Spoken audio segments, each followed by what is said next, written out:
네, 안녕하세요. 정보처리기능사 필기 강사 한다맨입니다. 자, 오늘은 통신 두 번째 시간입니다. 자, 통신 많이 어렵죠, 그죠? 외우시기가 좀 힘드실 겁니다. 복습을 좀 많이 하셔야 됩니다. 자, 지난 시간에 배웠던 게 뭐냐면 통신에서 통신이라는 뜻, 통신은 기계와 기계끼리, 그러니까 기계와 기계 간의 이진 데이터죠. 기계어를 전송하는 방식입니다. 비음성이라고 말씀드렸었어요. 통신의 3요소가요. 송신지, 그리고 수신지가 필요했고요.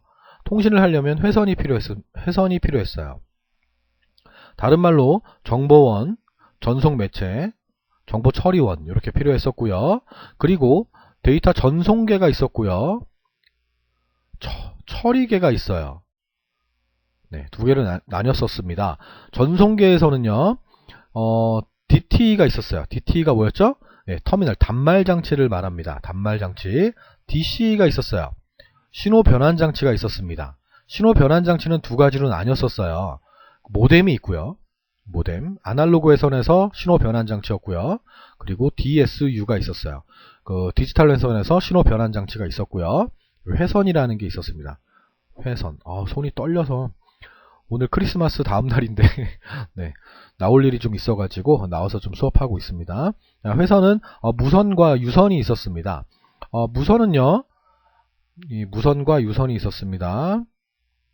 예, 무선은 위성 마이크로웨이브와 지상 마이크로웨이브가 있었어요. 위성 마이크로웨이브와 지상 마이크로웨이브가 있었죠. 자, 위성 마이크로웨이브는 인공위성을 얘기했었어요. 적도상공 36,000km 위에 있다. 그래서 기후의 영향을 받고 보안이 좀 취약하고 광대역 전송이 가능하다고 설명드렸고, 지상 마이크로웨이브는 구름 밑에 있기 때문에 기후의 영향을 받지 않고 TV나 라디오 같은 전송할 때 그럴 때 사용하는 게 지상 마이크로웨이브였습니다. 자, 유선 방식에서는 가장 후진과는 가장 안 좋은 게 옛날 거 가공라선이라는 게 있었어요. 전신주에 사용했던 게 있었고요. 평형 케이블, 전화선이 있었고요. 동축 케이블, 유선방송 케이블 팁에 가장 많이 사용하는 방식이었고요. 그리고 광 케이블이 있었죠. 광 케이블, 광통신은 빛의 반사 현상을 이용한다고 했고요. 석영 유리로 돼 있다고 말씀드렸습니다. 발광부, 수광부, 광섬유 이렇게 필요했고요. 발광부가 LD였죠. 레이저 다이오드 또는 LED가 있었어요. 그리고 수광부가 PD가 있었고요. APD가 있었어요. 네, 요렇게 요 정도만 정리하면 될 것 같고요. 처리계는 CPU죠, 그죠? 중앙처리장치 또는 컴퓨터 그러면 처리계라고 말씀을 드렸습니다. 네. 그리고 통신 방식에 거리에 따른 분류가 있었어요. 랜, 가깝다 그랬어요. 얘하고 얘까지가 랜이 있었고요. 그다음 맨이 있었어요. 도시 남자 맨, 그리고 웬이 있었습니다. 웬. 여기가 거리에 따른 분류였고요. 그리고 회선을 임대해서 부가적인 정보를 제공해주는 VAN, BAN이라는 게 있고요. 종합정보통신망 ASDN이라는 게 있었습니다. 다음에 또 기억나는 게 BPS가 있었네요. 통신속도 단위인데 BPS가 비트 퍼 세컨드라고, 비트 퍼 세컨드. 비트, 복수를 써야겠죠, 그죠? 어떤 교재는 또 비트만 나와가지고요. 네. 그리고 BAU라는 게 있었습니다. BAUD라는 게 있었어요. 모뎀의 변조 속도 단위라고 말씀드렸고요. 그리고 얘는 D비트, 1비트는 그냥 한 배 똑같고, D비트는 2배, 트리비트는 3배, 쿼드비트는 4배. 그리고 2위상은 또 1배, 4위상은 2배, 뭐 이런 식이었던 걸로 기억합니다. 그리고 프로토콜이라는 게 있는데, 프로토콜은 통신 약속을 말하는 거였습니다. 그거 말고 또 있나요? 중요한 게 있었죠. 한쪽 방향으로만 전송하는 게 단방향이었고요. 양방향이 되긴 하지만 동시에는 안 돼요. 그건 할프 디플렉스, 반이중이었고요. 서로 양방향이 동시에 가능하면 전이중, 풀 디플렉스를 말합니다. PCM이 있었어요. 펄스 부호 변조라는 게 있었고요. 표보나 양자와 부호와 복호와 이게 순서였던 겁니다. 그리고 비동기가 있었고요. 동기가 있었습니다. 서로 준비가 돼 있으면 동기고 아니면 비동기였는데, 비동기는 문자 단위로 한 문자씩 보내는 방식이었고 1200 이하였고요. 그리고 FSK 주파수 편의 변조 방식을 사용했고요. 동기는 블록 단위로 보낸다 그랬어요. 블록 2400 bps 이상이라 그랬고요. 그리고 얘는 위상 편의 변조를 사용하고 있었습니다. 요 부분이 핵심이었어요. 그죠? 예, 다음 진도 그냥 나갈게요, 이제. 자꾸 이렇게 해야 암기가 될 거거든요. 네, 다음 겁니다. 네, 회선 제어 절차입니다. 회선 제어 절차는요, 회선 연결, 링크 확립, 전송, 링크 닫고, 회선 닫고. 그러니까 회링 이렇게만 기억하면 될 것 같아요. 회선 연결, 링크 확립, 보내고, 링크 닫고, 회선 닫고 많이 나옵니다. 순서를 묻는 문제가 많이 출제가 되고 있어요. 통신 제어 문자입니다. STX, 스타트 텍스트입니다. 예, 시작한다는 뜻이고요. ENQ, 응답 요구입니다. HK는 긍정이고요. NAK는 부정입니다. SYN은 동기 유지입니다. 자, 이게 무슨 말이냐면, 자, 그냥 뭐 외워야 되는데 무슨 얘기냐면, 스타트 텍스트니까 그냥 넘어갈게요. 자, 누가 뭘 보내요. 송신지에서 수신지 쪽으로 뭔가를 보냈습니다. 보내면 잘 받았다라고 얘가 제어 문자를 하나 보내줍니다. 내가 보낼 게 아직 더 남았거든요. 그러면 잘 받았다, 오케이, 오케이, 아크, 오케이. 그러니까 잘 받았다라는 뜻입니다. 에러가 없네, 잘 받았어, 그런 뜻입니다. 그리고 만약에 에러가 생겼어요. 내가 받아왔는데 에러가 생겼습니다. 그럼 no, knock, no. 그러니까 부정입니다. 야, 이거 에러 있어, 다시 보내줘, 뭐 그런 뜻이라고 보시면 됩니다. ENQ는요, 내가 분명히 보냈는데 얘가 답을 안 해요. 그러면 야, 뭐야? 앵크. 네, 이게 응답 요구입니다. 응답 요구입니다. 그러니까 아크, 오케이, knock, no, 뭐야? 응답해줘. 뭐 이런 뜻입니다. SYN은 서로 동기 유지입니다. 야, 내가 보낼 거 있으니까 받을 준비해. 동기 유지를 하고 있는 겁니다. 네, 요렇게 제어 문자를 기억하시면 되겠습니다. 네, 여기까지 했다 치고요. 잡음입니다. 잡음은 통신을 하다 보면 잡음은 당연히 발생될 수 있습니다. 네, 충격성 잡음이라고 합니다. 충격성 잡음은 impulse noise라고도 합니다. 순간적으로 일어나는 높은 진폭의 잡음으로 오류의 주된 원인이 뭐니? 그러면 얘를 찍는 그런 문제입니다. 다음 백색 잡음입니다. 우린 열 잡음이라고도 해요. 통화를 남자친구랑 또는 여자친구랑 통화를 아주 1시간, 2시간 이렇게 하다 보면 뜨거워지잖아요. 그죠? 그래서 좀 약간 잡음이 생기기도 하죠. 그런 걸 우린 열 잡음이라고 합니다. 아님 말고요. 네, 열 잡음입니다. 왜곡이나 지연을 방지하는 모뎀에 있는 회로가 뭐니? 라고 물으면 등하 회로라고 합니다. 신호가 원래 이렇게 돼 있는데 이게 막 갑자기 퉁 튀거나 뭐 이런 거 있죠. 퉁 튀거나 이런 걸 왜곡이라고 하고요. 지연은 도착하는 시간이 좀 걸리는 거. 난 분명히 얘기했는데 좀 이따 도착한다거나 그런 거. 네, 그런 걸 우리는 왜곡 또는 지연이라고 하는데 이걸 방지할 수 있도록 해주는 회로를, 모뎀에 있는 회로를 등화 회로라고 합니다. 예, 얘도 많이 나오는 문제입니다. 다음 CRC입니다. 순환 잉여 검사라고도 합니다. 집단 에러 검출을 할 때 사용되고요. 가장 신뢰성이 우수한 방식을 CRC, 순환 잉여 검사라고 합니다. 얘도 많이 나옵니다. 해밍 코드도 많이 나오죠. 에러 검출과 정정이 가능한 방식, 뭐 페리티비트 3개를 가지고 이런 말 나오면 이건 해밍 코드구나, 이렇게 아시면 될 것 같습니다. 다음 다중학입니다. 멀티포인트죠, 그죠? 저속의 신호를 모아서 하나의 회선으로 보내는 방식을 말합니다. 그러니까 신호를 모으는 거예요. 회선을 모으는 게 아니고 여러 개의 회선에 있는 신호들을 모아서 하나의 회선으로 보내서 그 신호를 다시 분배해주는 역할을 하는 걸 우리는 멀티포인트라고 합니다. 주파수 분할 다중하기가 있습니다. F가 들어가니까 주파수 분할 다중하기고요. 비동기입니다. 비동기 방식 지난 시간에 배웠죠? FSK 뭐 이런 거. FDM은 비동기입니다. 채널 간 완충 지역인 가드밴드가 필요합니다. 그러니까 라디오 방송에 89.1이 있어요. 89.1 MHz KBS JFM이 있습니다. 그죠? 그 다음에 89.2에는 방송이 없어요. 그죠? 이렇게 방송이 없다가 91.9에 방송이 또 나와요. 그러니까 얘하고 얘 사이에 어떤 비어있는 주파수대 영역이 있죠. 그죠? 얘하고 얘 사이에 겹치지 않게끔 그 완충 역할을 해주는 그 이 영역을 우리는 가드밴드라고 합니다. 이 가드밴드도 많이 물어보고 있습니다. 시험에서는요. 다음 시분할 다중하기가 있습니다. TDM이죠. 동기와 비동기가 다 가능합니다. 속도가 9600bps 이상입니다. 가장 빠르죠. 그죠? 시분할 다중하기 기법입니다. 다음 집중하기입니다. 저속의 회선을 모아서 그보다 적은 수의 고속 회선을 서로 공유하는 걸 우리는 집중하기라고 합니다. 회선 공동이용기라고도 합니다. 신호를 모았다? 신호를 모았어? 그럼 멀티포인트네. 저속의 회선을 모았어? 그럼 집중하기네. 이렇게 아시면 될 것 같습니다. 다음 교환 방식입니다. 스위칭 기법이랑 똑같습니다. 스위칭 기법이라는 말과 같은 말입니다. 회선 교환, 메시지 교환, 패킷 교환 세 가지가 있어요. 야, 이거 너무 많이 나오는데요, 이거. 다음 중 교환 방식이 아닌 것은 너무너무 많이 나오는데요. 자, 회선 교환, 실시간이 가능합니다. 회선 교환 방식은 동시에 통신이 가능합니다. 실시간이 가능하고요. 패킷 교환은 대부분의 공중 데이터 교환망에서 사용하는 방식이고요. 얘도 실시간이 가능합니다. 근데 이 패킷 교환은 일정 양을 모아서 보내는 방식을 말해요. 그러니까 패킷 단위로 모아서 보내는 방식을 말합니다. 얘는 바로 생기자마자 바로 보내는 방식을 말하는 거고요. 그러니까 대부분은 패킷 교환을 사용하고 있습니다. 지금 인터넷은 패킷 교환입니다. 메시지 교환은 이메일 같은 거예요. 부재중 쪽지 이메일. 메시지의 길이에 제한이 없습니다. 실시간은 불가능합니다. 네, 이 특징만 기억하시면 될 것 같아요. 네, 다음 거 넘어갈게요. 네, 다음입니다.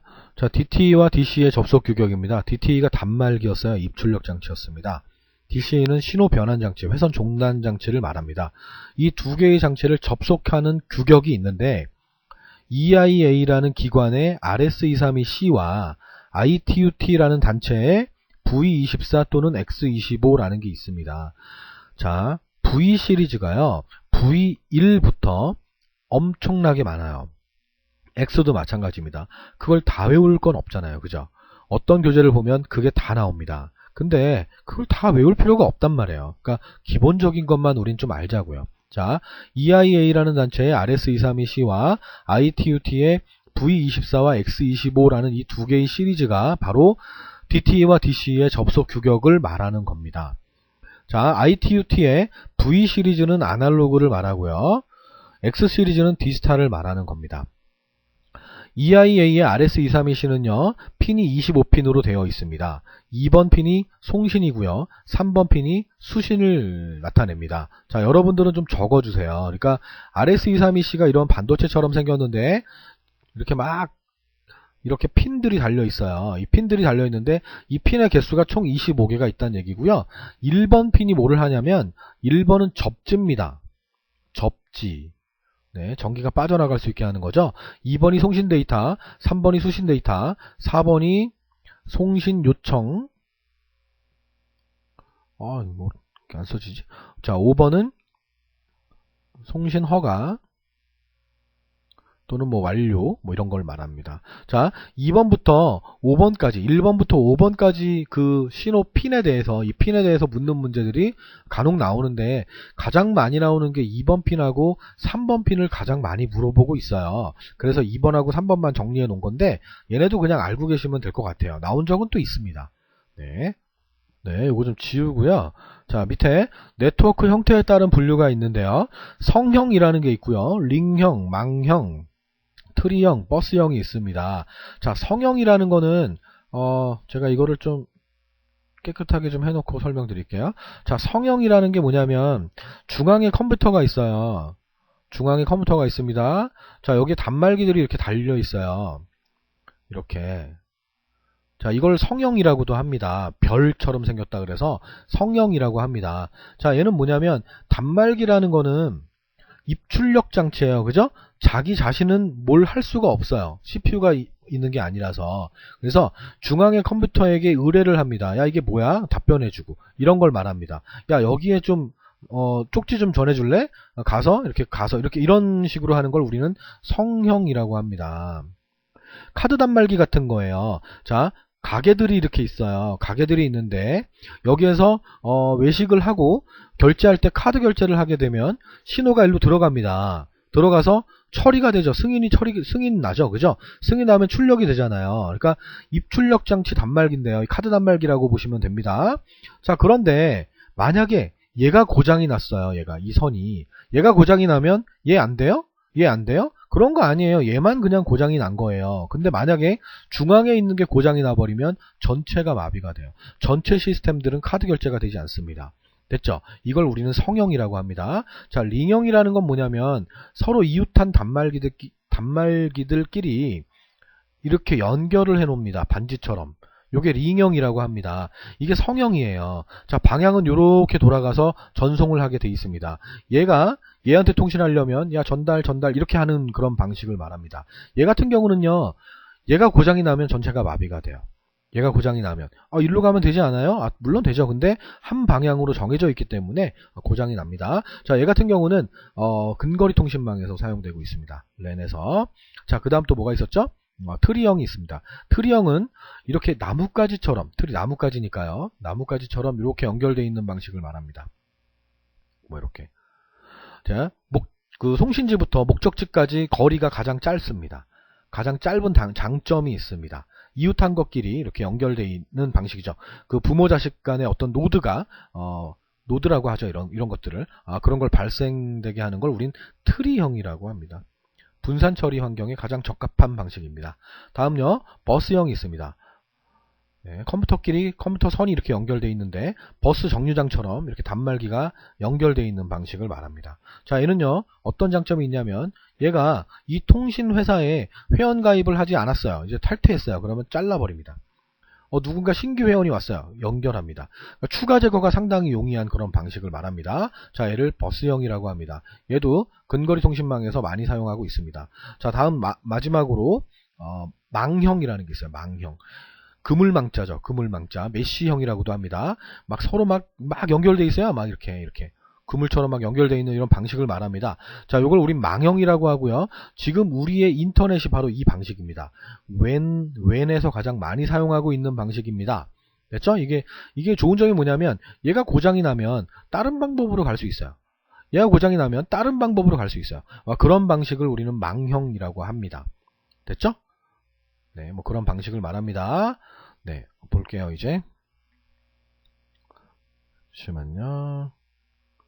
자, 요거였어요. 자, 성형입니다. 중앙 집중형이고요. 중앙에 컴퓨터가 있고 주변에 단말기가 1대1로 연결된 방식을 말합니다. 단점은 중앙에 있는 컴퓨터가 고장이 나는 경우 전체가 마비가 되는 단점이 있습니다. 자, 링형은요. 서로 이웃한 단말기. 요게 핵심이거든요. 자, 요 말 들어가면 이거 링형이구나. 이렇게 알면 됩니다. 자, 망형입니다. 단말기 간에 아주 복잡하게 연결된 방식으로 선의 길이가 가장 긴 단점이 있지만 한 회선이 고장이 나도 우회적으로 연결할 수 있는 장점이 있습니다. 이거는 이제 문제가 이렇게 나옵니다. 단말기의 개수가 10개인데 망형으로 돼 있어요. 그럼 회선의 개수는 몇 개일까요? 그러면 공식이 있어요. 2분의 10 곱하기 10 빼기 1입니다. 그러면 답이 5, 9, 40, 45개가 되죠. 그죠? 만약에 단말기가 5개가 있대요. 단말기가 5개가 있는데 망형이라고 돼 있습니다. 망형이면 2분의 5, 5개니까 5 곱하기 5 빼기 1 이렇게 하면 됩니다. 그러면 5, 4, 20, 10개가 되네요. 회선이 10개가 됩니다. 네, 이해 가시나요? 네, 이런 문제가 많이 나옵니다. 근데 낚을 수가 있어요. 낚을 수가 있어요. 자, 단말기가 10개입니다. 10개인데 망형입니다 라고 하면 이 공식을 대입하면 되는데 성형이에요. 그럼 몇 개예요? 10개입니다. 성형은 1대1로 연결되어 있잖아요. 그죠? 그럴 때는 성형일 때는 10개입니다. 단말기 개수만큼 필요합니다.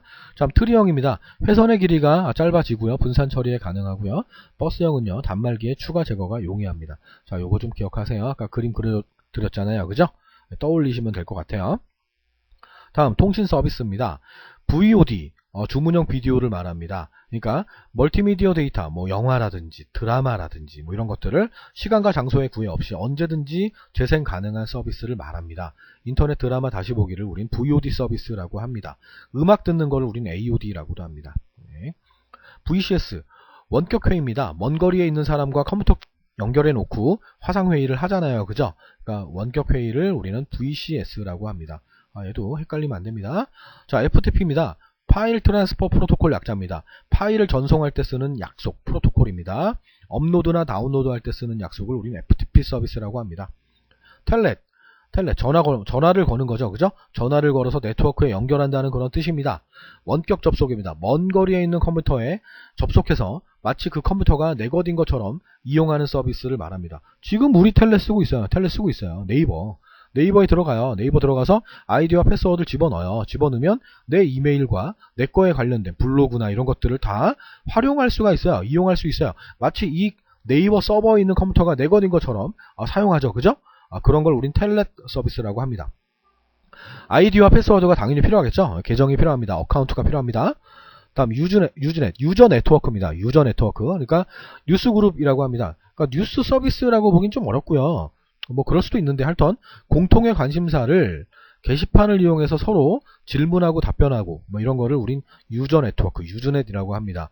게시판 서비스예요. 게시판. 최신 뉴스를 제공하고 그런 서비스 아닙니다. 다음 텔레텍스트입니다. TV와 무선의 결합으로 문자 다중방송이라고도 하고요. 단방향 서비스입니다. 아이들한테는 내가 삐삐라고 합니다. 삐삐.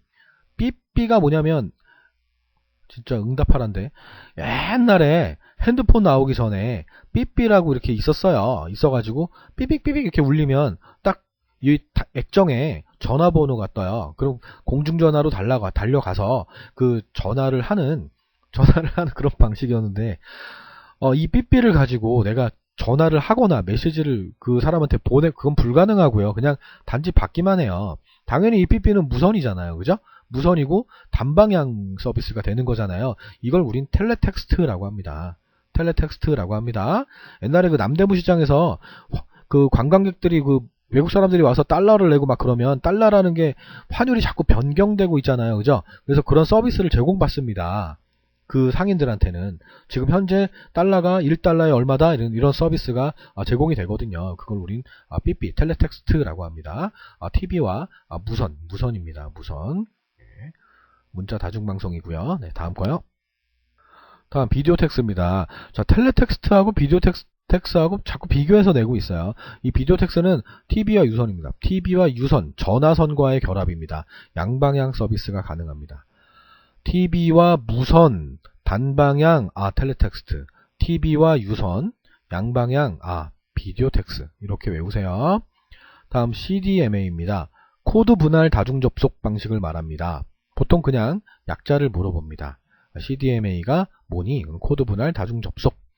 코드 분할 다중 접속이 뭐니? CDMA. 이렇게 외우시면 됩니다. IMT 2000입니다. 휴대전화를 거리에 상관없이 어디서나 이용할 수 있는 서비스를 말합니다. 이게 뭐 그런 서비스이기도 하고요. 미국에서 판매되고 있는 핸드폰과 우리나라에서 판매되고 있는 핸드폰이 코드가 달랐었어요. 달랐었기 때문에 미국 제품을 우리나라에 가져와서 쓸 수가 없었고요. 반대로 우리나라 제품을 미국에 팔아서 쓸 수가 없었어요. 그러니까 그거에 맞춰서 또 변환을 해줘야 되는 방식이었는데 이걸 통일화시킨 거를 우리는 IMT 2000이라고 합니다. 뭐 그렇게만 알고 계시면 됩니다. 다음 로밍입니다. 너무 많이 알죠? 외국 많이 가잖아요. 그죠? 외국에서도 같은 아이디와 비밀번호를 이용해서 한국 사이트에 접속하는 방식 또는 휴대폰 가지고 외국에서도 그 휴대폰 그대로 사용할 수 있는 방식, 그걸 우린 로밍이라고 합니다. 다음 스트리밍 서비스입니다. 실시간으로 동영상을 볼 때, 음악을 들을 때 실시간 다운로드 받으면서 바로 재생해주는 기법을 우린 스트리밍이라고 합니다.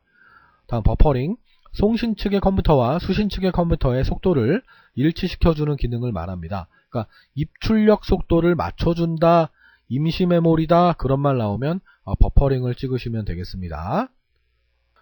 다음은 OSI 7계층. 너무너무 중요합니다. OSI 7계층. OSI는 통신에 관련된 계층을 말하는 건데요. ISO라는 기관에서 만들었어요. 그러니까 OSI를 거꾸로 썼죠. 그죠? ISO에서 만들었다라고 알고 계시면 되고요. 얘가 하위 계층입니다. 하위. 여기가 최상위 계층입니다. 물대내 전세표응, 물대내 전세평, 물대내 전세평 이렇게 외우시면 됩니다. MUNPFA, MUNPFA, MS, US, NS 이렇게 외웠었죠. 그죠? 똑같은 발음으로 물대내 전세평, 물대내 낮게 얘기했잖아요. 낮게. 하위 계층이에요. 세 개가. 전세평, 여기가 상위 계층이 됩니다. 물리, 데이터 링크예요. 원래. 데이터 링크입니다. 데이터 링크, 네트워크, 전송, 세션, 표현, 응용. 물대내 전세평 이겁니다. 절대 까먹지 마세요. 최하위 계층은 물리, 최상위 계층은 응용. 순서로 올바른 것은 고르면 됩니다. 다음 인터넷 주소 형식입니다. 도메인 주소가 있어요. 문자로 되어 있는 주소를 말하고요. IP 주소는 숫자로 되어 있는 주소를 말합니다. 자, 뭐냐면 하나만 예를 들게요. 야후가 있어요. yahoo.co.kr. 자, 야후라는 회사 이름이고요. 이 회사는 회사고요. 컴퍼니고요. 한국에 있습니다. 자, 이걸 우리는 도메인 주소라고 합니다. 그러니까 yahoo.co.jp. 자, 야후 재팬이죠. 그죠? 회사 이름은, 단체 이름은 야후인데 그 단체는 회사고 일본에 있다 뭐 이런 뜻입니다. 자, 그리고 yahoo.com이 있어요. yahoo.com 이렇게 있습니다. 자, 얘는요. 미국 거죠. 그죠? 미국 애들은 인터넷을 미국이 만들었기 때문에 국가 네임을 쓰지 않습니다. 그래서 yahoo.com이라고 씁니다. 선생님, 네이버.com도 그럼 미국 건가요? 아닙니다. 이때는 초창기를 말하는 거고요. 그 이후에는 먼저 사면 돼요. 네이버.com, 얘는 네이버에서 먼저 산 겁니다. 도메인을요. 하여튼요, 우리는 이걸 외우기가 쉽잖아요. 그죠? 우리 입장에선 얘를 외우기 쉬워요. 근데 컴퓨터는 기계라 그랬어요. 컴퓨터는 기계이기 때문에 얘네가 뭐 110.125.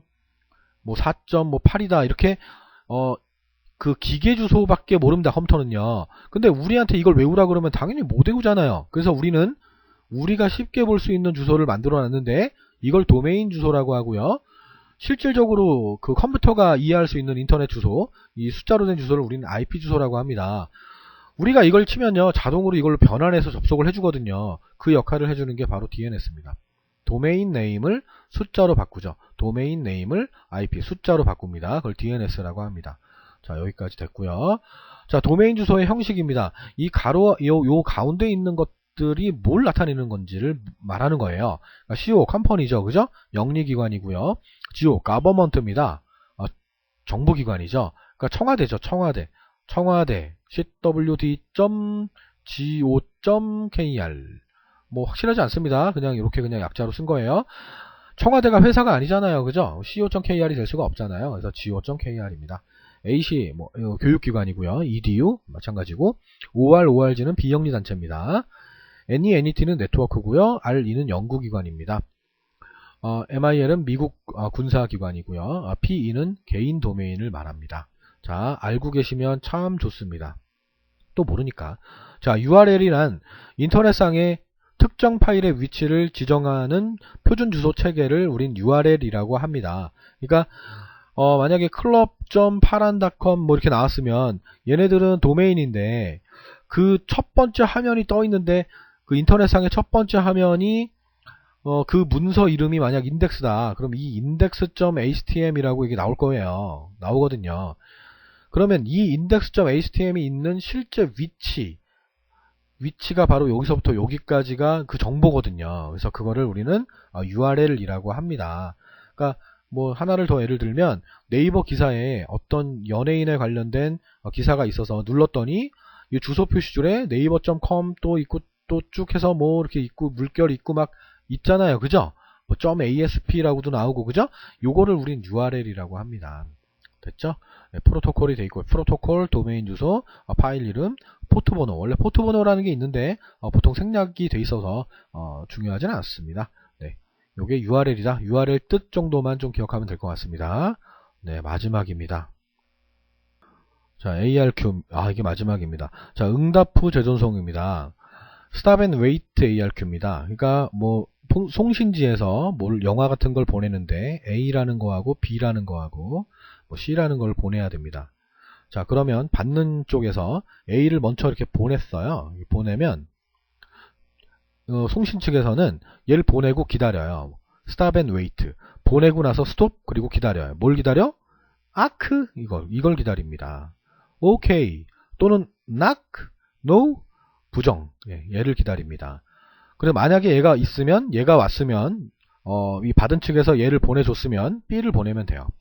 만약에 NAK를 보냈다면 A를 다시 보내면 돼요. 뭐 그걸 stop and wait라고 합니다.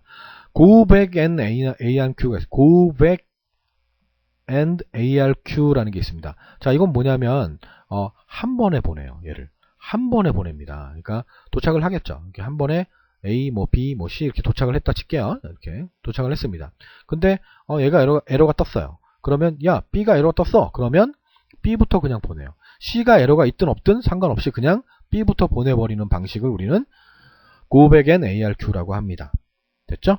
그러니까 여러 개의 블록을 보낸 다음에 에러 문자를 받은 이후부터 다시 한번 보내는 방식을 말합니다.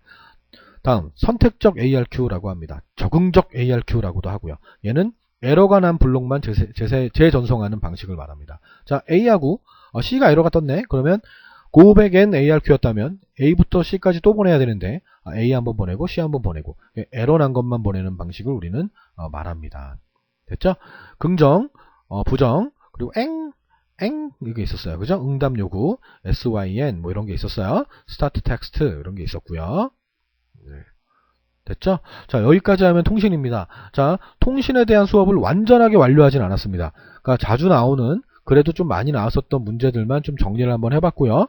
가장 좋은 건 지금까지 수업한 거를 확실하게 암기를 해놓은 상태에서 문제 위주로 정리를 하시는 게 가장 좋습니다. 자, 오늘 여기까지 하고요. 이제 정보처리 기능사의 필기, 요약 부분은 전부 다 수업이 끝났습니다. 이제 통신에 대한 기출문제를 좀 정리해 놓고요. 그리고 기출문제 나머지 좀 풀어보고 마무리하도록 하겠습니다. 자, 수고하셨습니다. 다음 시간엔 통신 기출문제를 풀도록 할게요. 네, 수고하셨습니다.